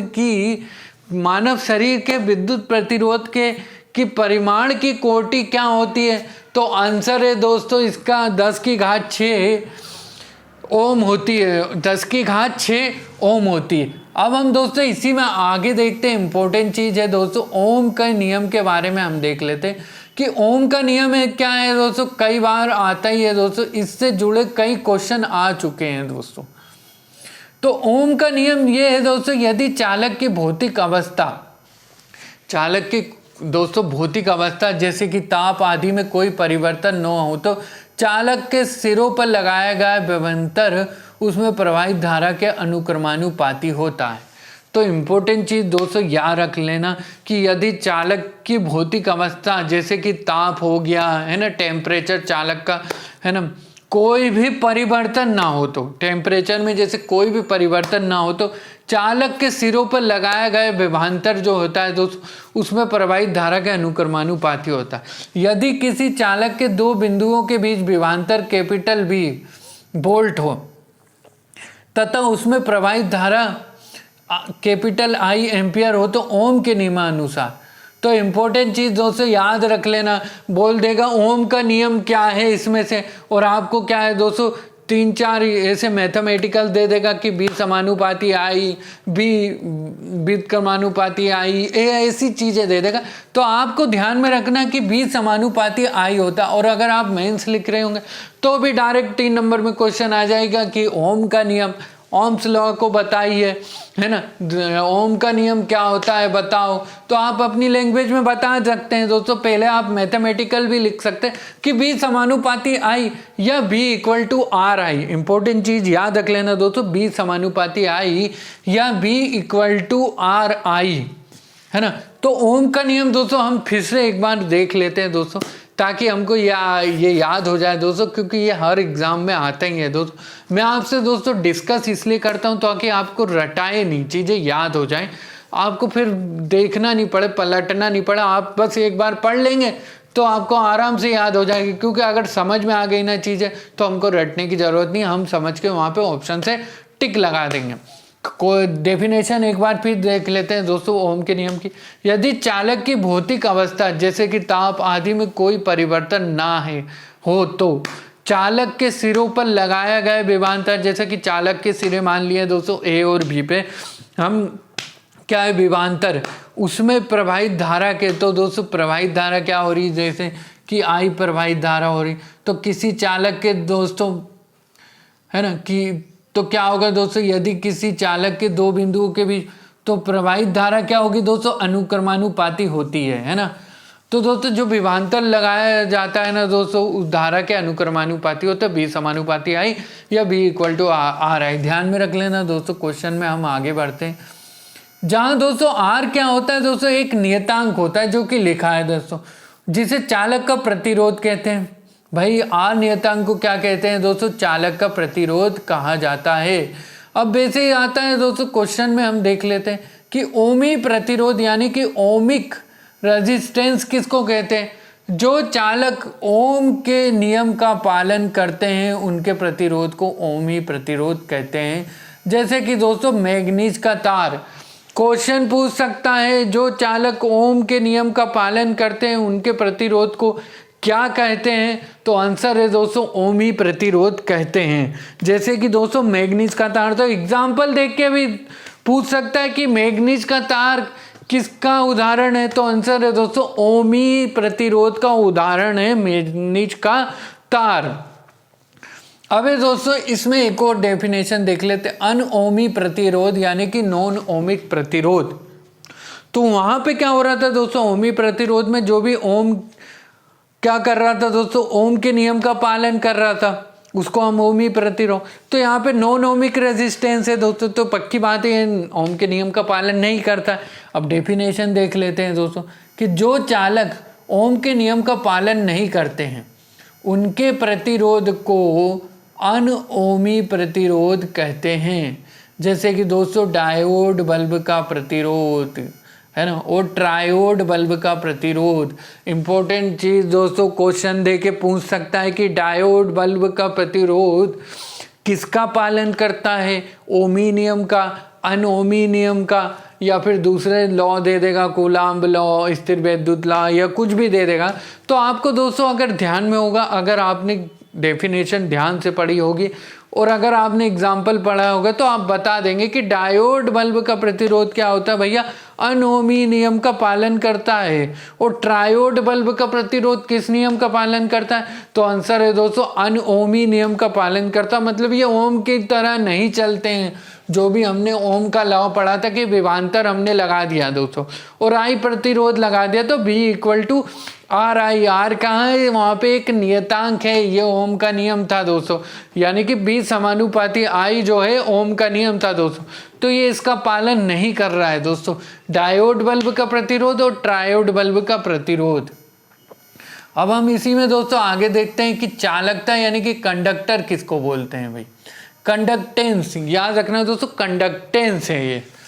तो किसी चालक के प्रतिरोध के व्युत्क्रम को चालक की चालकता कहते हैं।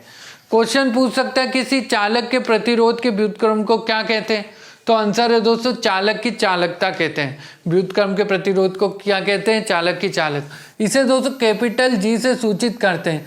कैपिटल जी इक्वल टू क्या होता है दोस्तों, 1 कैपिटल आर होता है। कैपिटल जी इक्वल टू क्या होता है दोस्तों, 1 कैपिटल आर होता है। इसका एसआई मात्रक क्या होता है दोस्तों, चालकता का एसआई मात्रक होता है ओम -1।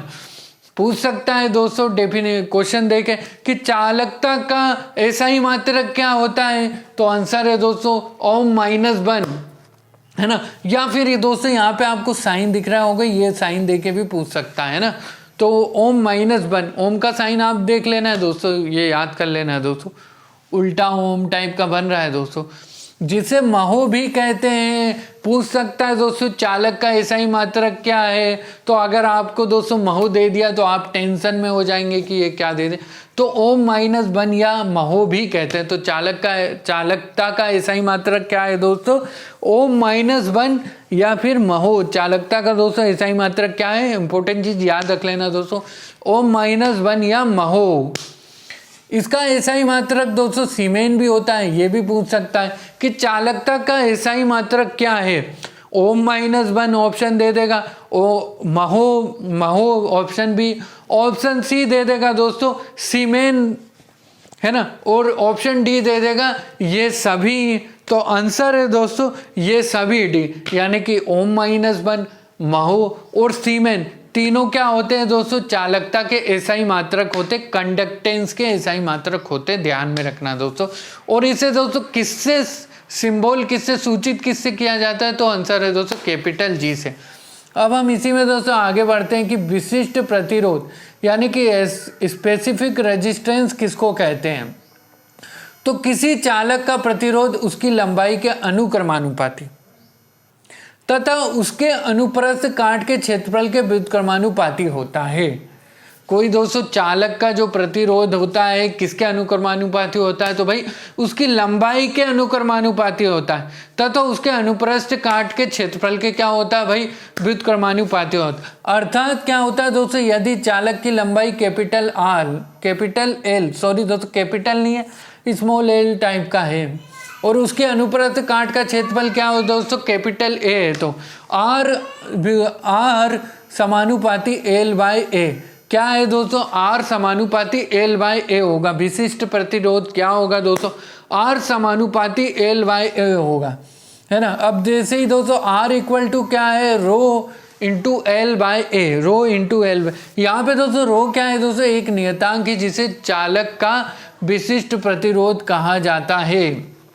विशिष्ट प्रतिरोध कहा जाता है, स्पेसिफिक रेजिस्टेंस कहा जाता है चालक का, कंडक्टर का। अतः एक ही पदार्थ के बने हुए मोटे तार का प्रतिरोध कम तथा पतले तार का प्रतिरोध अधिक होता है। क्वेश्चन दे सकता है कि एक ही पदार्थ के बने हुए मोटे तार तथा पतले तार का प्रतिरोध कैसा होता है। क्वेश्चन दे सकता है मोटे तार तथा पतले तार का प्रतिरोध कैसा होता है। मोटे ऑप्शन दे देगा, है ना, ऑप्शन दे देगा दोस्तों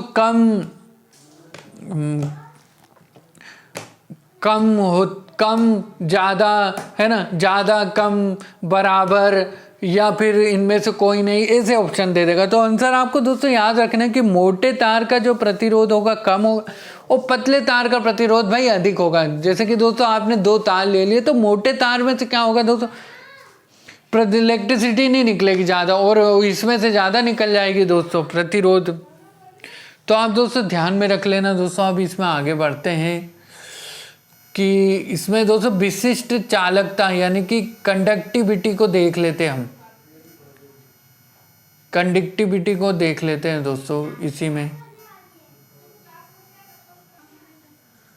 अब दोस्तों हम देख लेते हैं कि विशिष्ट चालकता यानी कि कंडक्टिविटी किसको कहा जाता है। तो किसी चालक के विशिष्ट प्रतिरोध के व्युत्क्रम को चालक का विशिष्ट चालकता कहा जाता है दोस्तों। क्वेश्चन पूछ सकता है कि विशिष्ट चालकता कंडक्टिविटी किसको कहते हैं। तो दोस्तों आंसर है इसका दोस्तों 3 नंबर में ये क्वेश्चन आ सकता है।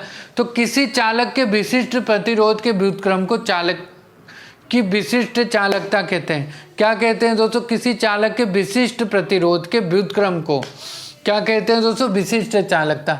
इसे दोस्तों इसको दोस्तों रो इक्वल टू क्या वो 1/p इसका है दोस्तों एसआई मात्र एसआई इकाई क्या होती है दोस्तों? विशिष्ट चालकता की एसआई इकाई होती ओम -1 मीटर -1 होती है। विशिष्ट चालकता की एसआई इकाई क्या होती है? विशिष्ट चालकता की एसआई यूनिट क्या होती है पूछता है दोस्तों। तो इसकी दोस्तों विशिष्ट चालकता की एसआई यूनिट होती है ओम -1 मीटर -1 होती है। अब हम दोस्तों इसमें आगे बढ़ते हैं कि प्रतिरोध का संयोजन क्या होता है दोस्तों। हम इसमें दोस्तों आगे बढ़ते हैं कि प्रतिरोध का संयोजन क्या होता है। अब हम दोस्तों इसमें आगे बढ़ते हैं, क्वेश्चन देखते हैं दोस्तों। प्रतिरोधों का संयोजन कैसा होता है? Combination of resistance. तो सामान्यतः प्रतिरोधों का संयोजन कैसा होता है दोस्तों? 2 प्रकार से होता है। पूछ सकता है कि प्रतिरोधों का संयोजन कितने प्रकार से होता है सामान्यतः। तो इसका जवाब है दोस्तों 2 प्रकार से होता है। एक तो है दोस्तों श्रेणी क्रम में यानी कि सीरीज कॉम्बिनेशन में दोस्तों होता है, और सेकंड है दोस्तों समानांतर क्रम में यानी कि पैरेलल कॉम्बिनेशन होता है दोस्तों। प्रतिरोधों का संयोजन श्रेणी क्रम में होता है और समानांतर क्रम में होता है। यानी कि श्रेणी क्रम क्या है दोस्तों? सीरीज कॉम्बिनेशन, और समानांतर क्रम यानी कि पैरेलल कॉम्बिनेशन में होता है। तो श्रेणी क्रम में संयोजित प्रतिरोधों का समतुल्य प्रतिरोध समस्त प्रतिरोधों के योग के बराबर होता है। तो दोस्तों क्वेश्चन ये न्यूमेरिकल इसमें आ जाते हैं कि कोई प्रतिरोध श्रेणी क्रम में लगाए गए तो एक प्रतिरोध 1 + 2 + 3 ऐसे हुए, तो बस इसको जोड़ दोगे आप ना तो श्रेणी क्रम में जुड़ जाता है। लेकिन समांतर क्रम में क्या होता है दोस्तों? थोड़ा सा डिफरेंस हो जाता है कि समांतर क्रम में जो भी संयोजित प्रतिरोध के समतुल्य प्रतिरोध का क्या है दोस्तों? व्युत्क्रम होता है ना। तो उनके प्रतिरोधों के व्युत्क्रम के योग के बराबर, जैसे कि दोस्तों 1 + 2 + 3 जैसे कि आपने दोस्तों जोड़ा है तो ये क्या हो गया दोस्तों? 6 हो गया। तो ये तो दोस्तों सीरीज में आ गया। लेकिन इसी को हमको दोस्तों समानांतर क्रम में बताना हो तो ये दोस्तों होगा उसका व्युत्क्रम यानी कि 1/6 हो जाएगा समांतर क्रम में ये प्रतिरोध। अब दोस्तों ओम मीटर विद्युत प्रतिरोध को मापता है। क्वेश्चन दे सकता है कि ओम मीटर किसको मापता है? तो आंसर है दोस्तों विद्युत प्रतिरोध को मापता है। अब हम दोस्तों इसमें आगे बढ़ते हैं। इंपॉर्टेंट चीज़ें हैं दोस्तों, याद रख लोगे तो आपके मतलब 1-2 नंबर कहीं नहीं गए। इनसे दोस्तों आते ही आते हैं क्वेश्चन कि फ्लोरोसेंट लैंप में क्या है दोस्तों? चौक का प्रयोग प्रतिरोधकता को कम करने के लिए किया जाता है। क्वेश्चन दे देता है कि फ्लोरोसेंट लैंप में चौक का प्रयोग क्यों किया जाता है? तो इसका जवाब है दोस्तों प्रतिरोधकता को कम करने के लिए किया जा सकता। फिर है दोस्तों विद्युत शक्ति यानी कि इलेक्ट्रिक पावर किसको देखते हैं? तो विद्युत परिपथ में ऊर्जा के क्षय होने की दर को शक्ति कहते हैं। क्वेश्चन दे सकता है कि विद्युत शक्ति किसको कहते हैं? तो इसका जवाब है दोस्तों विद्युत परिपथ में, जैसे कि विद्युत परिपथ है दोस्तों, कहीं पे विद्युत प्रवाह हो रही है तो उसके साथ क्या होता है दोस्तों, जैसे कि कोई तार मान लो आप या फिर कुछ भी मान लो दोस्तों, उसमें क्या विद्युत प्रवाह हो रही है तो उसमें क्या होता है दोस्तों, ऊर्जा के क्षय तो होता ही होता है दोस्तों, ऊर्जा का क्षय होता ही होता है। तो उसी की दर को क्या बोलते हैं दोस्तों? शक्ति कहते हैं। ये भी जो भी ऊर्जा का क्षय हो रहा है मतलब कि ऊर्जा कुछ ना कुछ दोस्तों नष्ट होती। जैसे कि आपने दोस्तों 5 ऊर्जा दी थी, 5 इलेक्ट्रिसिटी दी थी, तो वहाँ तक दोस्तों आखिरी बिंदु तक 5 नहीं पहुँचेगी, 3 पहुँचेगी, 4 पहुँचेगी, 2 पहुँचेगी। तो इसमें जो नष्ट हो रहा है दोस्तों, जो भी ऊर्जा बीच में रास्ते में नष्ट हो रही, इसको क्या बोलेंगे दोस्तों? विद्युत शक्ति। तो जो ऊर्जा वहाँ तक पहुँचेगी उसको दोस्तों विद्युत शक्ति यानी कि क्या बोलते हैं दोस्तों, विद्युत शक्ति यानी कि इलेक्ट्रिक पावर कहते हैं। इसका एसआई मात्रक दोस्तों वाट होता है। पूछ सकता है दोस्तों इलेक्ट्रिक पावर का एसआई मात्रक क्या होता है, वाट होता है। इलेक्ट्रिक पावर क्या होता है दोस्तों, वाट होता है। यूनिट से जुड़े बहुत सारे क्वेश्चन आते हैं दोस्तों, इसीलिए मैं आपको ट्रिक से याद करा देता हूँ यूनिट कि विद्युत शक्ति का एसआई मात्रक क्या होता है दोस्तों, वाट होता है। कि दोस्तों एसआई क्या है, वाट उठाता है। एसआई क्या होता है, एसआई अपनी शक्ति दिखाने के लिए क्या होता है, वाट उठाता है। एसआई ने बोला क्या दोस्तों कि मुझ में तो विद्युत जैसी शक्ति, मतलब कि इलेक्ट्रिक जैसी शक्ति। तो लोग मान नहीं रहे थे कि एसआई में कहीं इलेक्ट्रिक जैसी शक्ति, मान नहीं सकते हम। तो उसने क्या करा दोस्तों, वॉट जब यानी कि वेट उठाया दोस्तों, बहुत सारा वेट उठाया, तब लोगों ने माना कि हाँ एसआई में तो विद्युत जैसी शक्ति है, विद्युत जैसी पावर है। यानी इलेक्ट्रिक पावर का एसआई मात्रक क्या होता है दोस्तों, वेट होता है, यानी कि वॉट होता है, वॉट होता है। तो आप दोस्तों ध्यान में रख लेना दोस्तों, इससे जुड़े यूनिट से जुड़े 1-2 क्वेश्चन आ ही जाते हैं। अब इसी में दोस्तों हम आगे बढ़ते हैं। किलोवाट घंटा मात्रक अथवा यूनिट। किलोवाट घंटा क्या है दोस्तों, मात्रक अथवा यूनिट है। इसको भी देख लेते हैं कि ये क्या होता है। तो 1 किलोवाट घंटा मात्रक अथवा 1 यूनिट विद्युत ऊर्जा की वह मात्रा कि किलोवाट घंटा मात्रक अथवा 1 यूनिट क्या होता है, क्वेश्चन दे सकता है।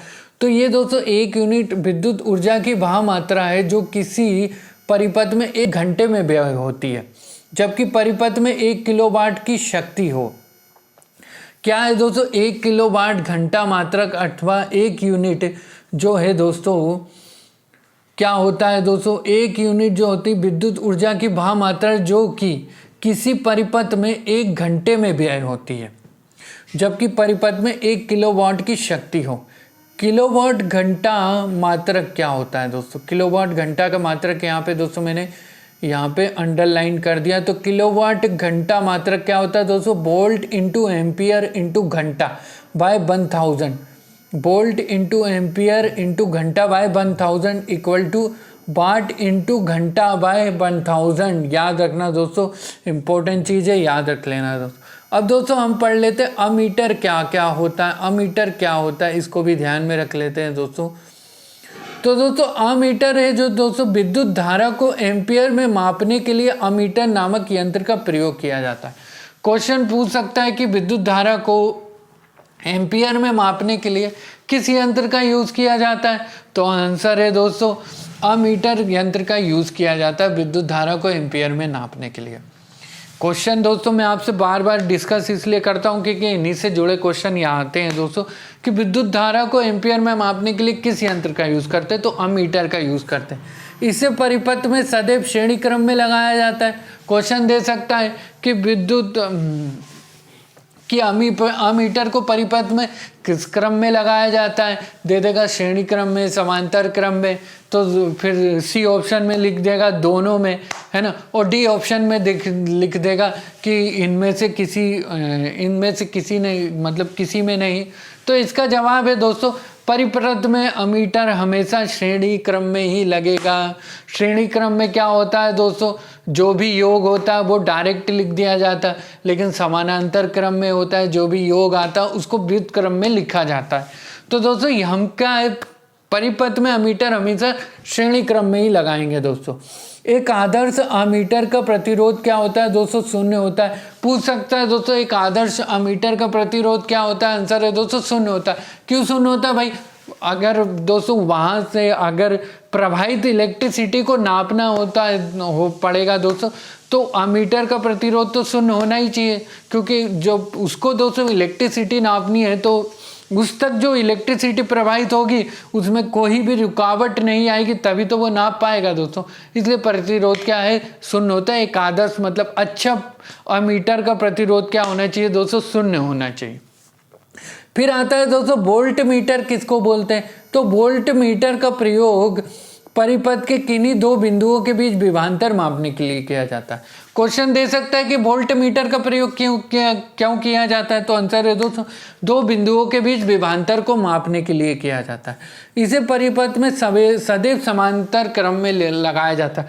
तो आप दोस्तों कंफ्यूज मत होना, है ना, क्योंकि अमीटर को क्या है दोस्तों हम श्रेणी क्रम में लगा रहे थे, क्योंकि उससे क्या है, हम दोस्तों रियल इलेक्ट्रिसिटी नाप रहे थे कि कितना ज़्यादा मतलब कितनी एम्पियर की विद्युत धारा प्रवाहित हो रही है यहाँ पे, इसको नापने के लिए।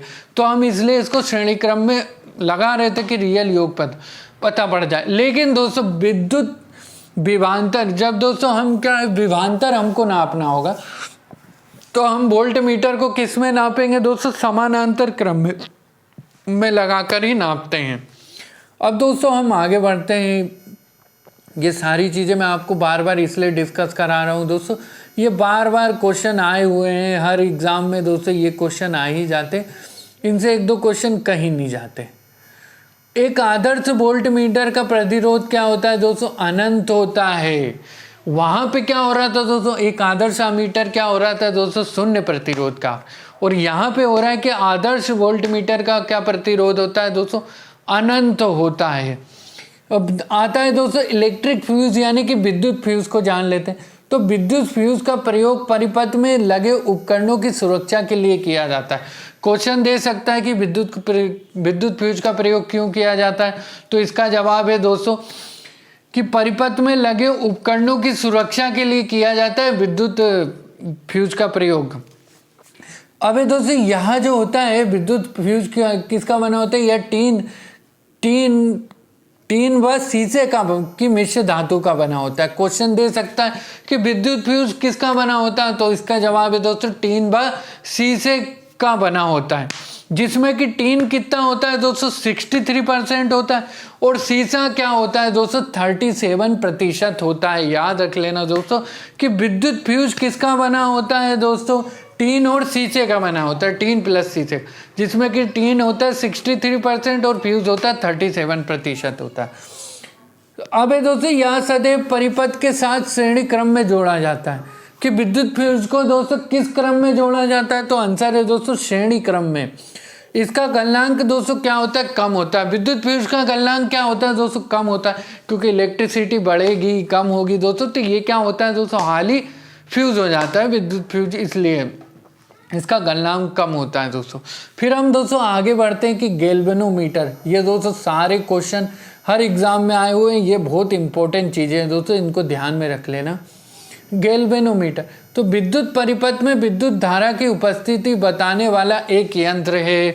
पूछ सकता है कि गैल्वेनोमीटर का यूज़ क्यों करते हैं, तो इसका जवाब है दोस्तों विद्युत परिपथ में विद्युत धारा की उपस्थिति बताने का जो यंत्र होता है उसे गैल्वेनोमीटर कहा जाता है। विद्युत परिपथ में विद्युत धारा की उपस्थिति बताता है ये मीटर, तो इसको दोस्तों गैल्वेनोमीटर कहते हैं। अब दोस्तों गैल्वेनोमीटर की सहायता से क्या है 10⁻⁻⁶ एम्पियर तक की विद्युत धारा को मापा जा सकता है। क्वेश्चन दे सकता है कि गैल्वेनोमीटर की सहायता से आप कितनी एम्पियर की धारा को माप सकते हैं। आंसर दे देगा, इसमें ऑप्शन दे देगा 10⁻⁻8 एम्पियर तक की विद्युत धारा को, 10⁻⁻7 एम्पियर तक की विद्युत धारा को, 10⁻+4 एम्पियर तक की विद्युत धारा को, या 10⁻⁻6 एम्पियर तक की विद्युत धारा को माप सकते हैं। तो इसका जवाब है दोस्तों गैल्वेनोमीटर की सहायता से हम 10⁻⁻6 एम्पियर तक की विद्युत धारा को माप सकते हैं। फिर आता है दोस्तों शंट का उपयोग क्यों किया जाता है। शंट का उपयोग इंपॉर्टेंट चीज हेडिंग है दोस्तों, याद रख लेना दोस्तों। शंट क्या होता है दोस्तों, एक अत्यंत कम प्रतिरोध वाला तार होता है जिसे गैल्वेनोमीटर के समांतर क्रम में लगाकर अमीटर बनाया जाता है। इंपॉर्टेंट चीज पूछ सकता है कि शंट का उपयोग क्यों होता है, तो शंट का उपयोग कहाँ होता है ऐसा पूछ सकता है। तो क्या होता है दोस्तों शंट क्या होता है, अत्यंत कम प्रतिरोध वाला तार होता है। पूछ सकता है कि शंट क्या होता है, तो शंट क्या होता है, अत्यंत कम प्रतिरोध वाला तार होता है ना, जिसे गैल्वेनोमीटर के समांतर क्रम में लगाकर अमीटर बनाया जाता है। पूछ सकता है कि शंट को अमीटर कैसे बनाया जाता है, तो गैल्वेनोमीटर के समानांतर क्रम में लगा देते हैं भाई, तो ये क्या बन जाता है दोस्तों, ये अमीटर बन जाता है। अब इसी में दोस्तों हम आगे देख लेते कि गैल्वेनोमीटर के श्रेणी क्रम में एक उच्च प्रतिरोध लगाकर वोल्ट मीटर बनाया जाता है। पूछ सकता है कि गैल्वेनोमीटर के श्रेणी क्रम में एक उच्च प्रतिरोध लगाकर क्या बनता है, तो आंसर है दोस्तों वोल्ट मीटर बनता है। उच्च प्रतिरोध लगाकर वोल्ट मीटर बनता है। फिर आता है दोस्तों ट्रांसफार्मर, इंपॉर्टेंट चीज दोस्तों याद रख लेना, ट्रांसफार्मर इंपॉर्टेंट है, बहुत इंपॉर्टेंट है दोस्तों। हर एग्जाम में दोस्तों वैसे भी लूसेंट में सारे पेज दिए, उससे दोस्तों क्वेश्चन आ चुके हैं, आप ध्यान में रख लेना। अब ट्रांसफार्मर को देख लेते हैं। विद्युत चुंबकीय प्रेरण के सिद्धांत पर कार्य करने वाला, पूछ सकते हैं कि ट्रांसफार्मर किस सिद्धांत पर कार्य करता है, तो आंसर है दोस्तों विद्युत चुंबकीय प्रेरण के सिद्धांत पर कार्य करता है ट्रांसफार्मर। तो दोस्तों यहाँ एक ऐसा यंत्र है ट्रांसफार्मर जो उच्च एसी यानी कि हाई अल्टरनेट करंट है ना। तो दोस्तों क्या हो रहा है, उच्च एसी वोल्टेज को निम्न एसी वोल्टेज में एवं निम्न एसी वोल्टेज को उच्च एसी वोल्टेज में बदल देता है। क्वेश्चन देके पूछ सकता है कि ट्रांसफार्मर क्या करता है, तो दोस्तों ट्रांसफार्मर है जो दोस्तों उच्च एसी वोल्टेज को निम्न एसी वोल्टेज में और निम्न एसी वोल्टेज को दोस्तों उच्च एसी वोल्टेज में बदल देता है। फिर है दोस्तों ट्रांसफार्मर यह केवल प्रत्यावर्ती धारा एसी के लिए प्रयुक्त किया जाता है। पूछ सकता है क्वेश्चन देखे कि ट्रांसफार्मर किस प्रकार की धारा के लिए प्रयुक्त किया जाता है, तो आंसर है दोस्तों अल्टरनेट करंट, प्रत्यावर्ती धारा के लिए प्रयुक्त किया जाता है। ट्रांसफार्मर के क्रोड बनाने के लिए नर्म लोहे का प्रयोग किया जाता है। क्वेश्चन दे सकता है कि ट्रांसफार्मर के क्रोड बनाने के लिए किस धातु का यूज किया जाता है। ऑप्शन में दे देगा नर्म लोहे का, सख्त लोहे का, तांबे का, एल्यूमिनियम का, तो आंसर है दोस्तों नर्म लोहे का यूज करते हैं। जब भी हम ट्रांसफार्मर बनाते हैं ना दोस्तों, तो हम नर्म लोहे का क्रोड तैयार करते हैं दोस्तों। आप दोस्तों इसका डायग्राम देख लेना तो आपको और भी चीजें समझ में आ जाएंगी, ज्यादा से ज्यादा समझ में आ जाएगी, आपको दिक्कत भी नहीं होगी दोस्तों चीजों को याद करने में। अब हम दोस्तों देख लेते हैं एसी डायनेमो। एसी डायनेमो यानी कि या एसी डायनेमो या जनरेटर किसको बोलते हैं। एसी डायनेमो को दोस्तों जनरेटर भी कहते हैं ना। जैसे कि जनरेटर दोस्तों लाइट चली जाती है ना दोस्तों, शादी विवाह में लगे रहते जनरेटर, बोले लाइट गई यार, बोले जनरेटर चालू करो। देखा ही होगा आपने दोस्तों, जब भी आप भोजन करने जाते होंगे नुकती उगती है ना, तो दोस्तों वहाँ पे क्या होता है, जनरेटर लगा रहता है, जिसको कि दोस्तों एसी डायनेमो कहते हैं। तो जनरेटर को दोस्तों क्या करने लगना, आप एसी डायनेमो बोलने लगना, तो आपको चीज़ याद हो जाएगी। तो दोस्तों जनरेटर या एसी डायनेमो होता है क्या, ये यांत्रिक ऊर्जा को विद्युत ऊर्जा में परिवर्तित करता है। पूछ सकता है कि जनरेटर क्या करता है, तो दोस्तों यांत्रिक ऊर्जा को विद्युत ऊर्जा में परिवर्तित करता है। तो दोस्तों क्या होता है, जनरेटर किससे चलता है भाई, डीजल से चलता है। तो दोस्तों पक्की बात है, विद्युत तो यहाँ पे लगी नहीं है, लेकिन वही डीजल से चल के दोस्तों ये जो यंत्र से दोस्तों, उस यंत्र से क्या ऊर्जा बना लेता है, और यांत्रिक ऊर्जा को दोस्तों किस में परिवर्तित कर देता है भाई, विद्युत ऊर्जा में परिवर्तित करता है। ये दोस्तों विद्युत चुंबकीय प्रेरण के सिद्धांत पर कार्य करता है। क्वेश्चन दे के पूछ सकता है कि एसी डायनेमो या जनरेटर किस सिद्धांत पर कार्य करता है, तो इसका जवाब है दोस्तों विद्युत चुंबकीय प्रेरण के सिद्धांत पर कार्य करता है। क्या है दोस्तों, एसी डायनेमो या जनरेटर किस सिद्धांत पर कार्य करता है, तो उसका जवाब है दोस्तों विद्युत चुंबकीय प्रेरण के सिद्धांत पर कार्य करता है। विद्युत चुंबकीय प्रेरण के सिद्धांत पर कार्य करता है एसी डायनेमो या जनरेटर। फिर हम दोस्तों आगे बढ़ते हैं कि विद्युत मोटर यानी कि इलेक्ट्रिक मोटर किसे कहते हैं। तो विद्युत मोटर जो दोस्तों एक ऐसा यंत्र है जो विद्युत ऊर्जा को यांत्रिक ऊर्जा में बदल देता है। विद्युत मोटर कैसा यंत्र है दोस्तों, ये विद्युत ऊर्जा को क्या करता है भाई, यांत्रिक ऊर्जा में बदल देता है। जैसे कि दोस्तों आपने देखा होगा पानी आने की मोटर रहती है, हम पहले तो उसमें विद्युत लगाते हैं, फिर वो क्या करने लग जाती है दोस्तों, पानी को खींच लेती है, मतलब नीचे नल लगाए तो उसको ऊपर तक पहुंचा देती, यानी कि विद्युत को वो दोस्तों यांत्रिक ऊर्जा में बदल देता है विद्युत मोटर। फिर यह विद्युत चुंबकीय प्रेरण के सिद्धांत पर कार्य नहीं करता। पूछ सकता है कि विद्युत मोटर किस सिद्धांत पर कार्य नहीं करता, तो आंसर है दोस्तों विद्युत चुंबकीय प्रेरण के सिद्धांत पर नहीं कार्य करता। एसी डायनेमो या जनरेटर जो है दोस्तों विद्युत चुंबकीय प्रेरण के सिद्धांत पर ही कार्य करता है, ये नहीं करता है दोस्तों। फिर आता है दोस्तों, इसी में आगे बढ़ते हैं दोस्तों, दिष्टकारी यानी कि रेक्टिफायर किसको बोलते हैं। तो दोस्तों प्रत्यावर्ती धारा को दिष्ट धारा में परिवर्तित करने वाली युक्ति को दिष्टकारी कहते हैं। एसी करंट को दोस्तों क्या हो रहा है, दिष्ट धारा में परिवर्तित करने यानी कि रेक्टिफायर में परिवर्तित करने वाली युक्ति को दोस्तों क्या बोलते हैं, हम रेक्टिफायर कहते हैं। यानी कि एसी करंट को दिष्ट करंट में डीसी में बदल देगा दोस्तों। प्रत्यावर्ती धारा यानी एसी करंट, एसी को दोस्तों डीसी में बदलता है, उसको क्या बोलते हैं, रेक्टिफायर यानी दिष्टकारी बोलते हैं। यानी प्रत्यावर्ती धारा को क्वेश्चन दे सकता है कि प्रत्यावर्ती धारा को दिष्ट धारा में परिवर्तित करने वाली युक्ति को क्या कहते हैं? तो आंसर है दोस्तों दिष्टकारी युक्ति यानी कि रेक्टिफायर कहा जाता है। फिर हम दोस्तों इसी में आगे बढ़ते हैं कि माइक्रोफोन किसको बोलते हैं? तो माइक्रोफोन जो दोस्तों ध्वनि ऊर्जा को विद्युत ऊर्जा में परिवर्तित करता है। माइक्रोफोन क्या करता है दोस्तों? तो ये साउंड एनर्जी को विद्युत एनर्जी में परिवर्तित कर देता है। दोस्तों याद रखना दोस्तों, इंपॉर्टेंट चीज है कि माइक्रोफोन क्या करता है, ये साउंड एनर्जी को इलेक्ट्रिक एनर्जी यानी कि विद्युत ऊर्जा में परिवर्तित कर देता है। माइक्रोफोन क्या होता है दोस्तों? विद्युत चुंबकीय प्रेरण के सिद्धांत पर आधारित होता है। क्वेश्चन एग्जाम्पल दोस्तों इन्हीं से क्वेश्चन आते हैं। पूछ सकता है कि माइक्रोफोन किस सिद्धांत पर आधारित होता है? तो आंसर है दोस्तों विद्युत चुंबकीय प्रेरण के सिद्धांत पर आधारित होता है। वैसे ही दोस्तों एसी, डायनोमो या फिर जनरेटर दोस्तों विद्युत चुंबकीय प्रेरण के सिद्धांत पर आधारित होता है ना। और जो दोस्तों इलेक्ट्रिक मोटर जो आती है ये विद्युत चुंबकीय प्रेरण के सिद्धांत पर नहीं होता है। दोस्तों माइक्रोफोन विद्युत चुंबकीय प्रेरण के सिद्धांत पर काम करता है। विद्युत धारा के चुंबकीय प्रभाव की खोज डेनमार्क के वैज्ञानिक ऑस्टेड ने की थी।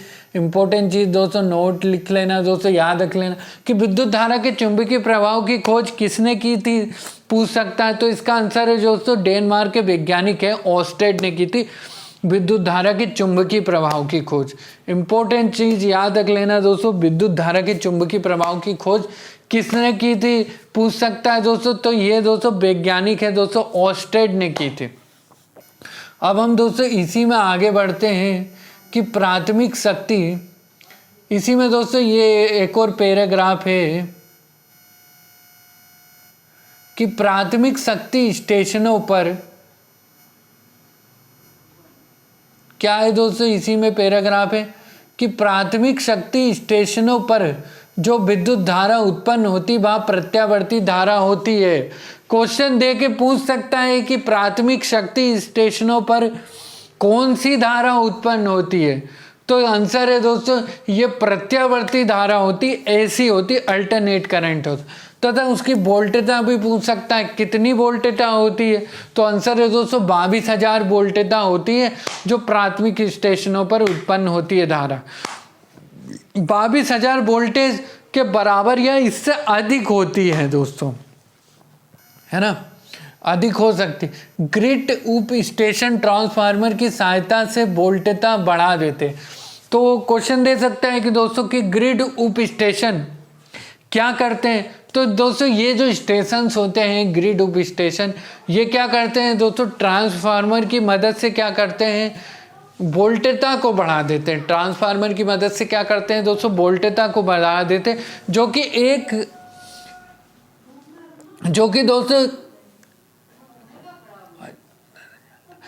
दोस्तों 1,32,000 वोल्ट तक भी हो सकता है।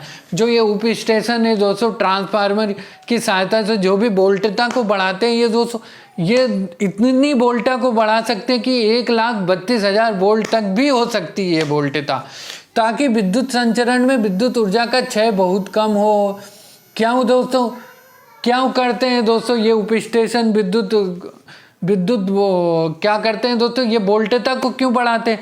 कि इनका कारण है दोस्तों ताकि विद्युत संचरण में, मतलब जो भी विद्युत भेजते हैं दोस्तों उसमें क्या होगा दोस्तों, विद्युत ऊर्जा का क्षय नहीं हो, मतलब विद्युत ऊर्जा नष्ट नहीं हो। ऐसे मान लो दोस्तों हमने अगर 5 ऊर्जा भेजी है ना, तो क्या होता है 2 ही तक पहुंचेगी। लेकिन ग्रिड स्टेशन का उपयोग करके क्या होता है दोस्तों, उसकी वोल्टेजता को बढ़ा देते, मतलब उसके ज़्यादा वोल्ट का कर देंगे विद्युत को, ताकि क्या होता है दोस्तों, उससे ये होता है कि जल्दी से इलेक्ट्रिसिटी जाती है, जिससे क्या होता है इलेक्ट्रिसिटी कम नष्ट होती है।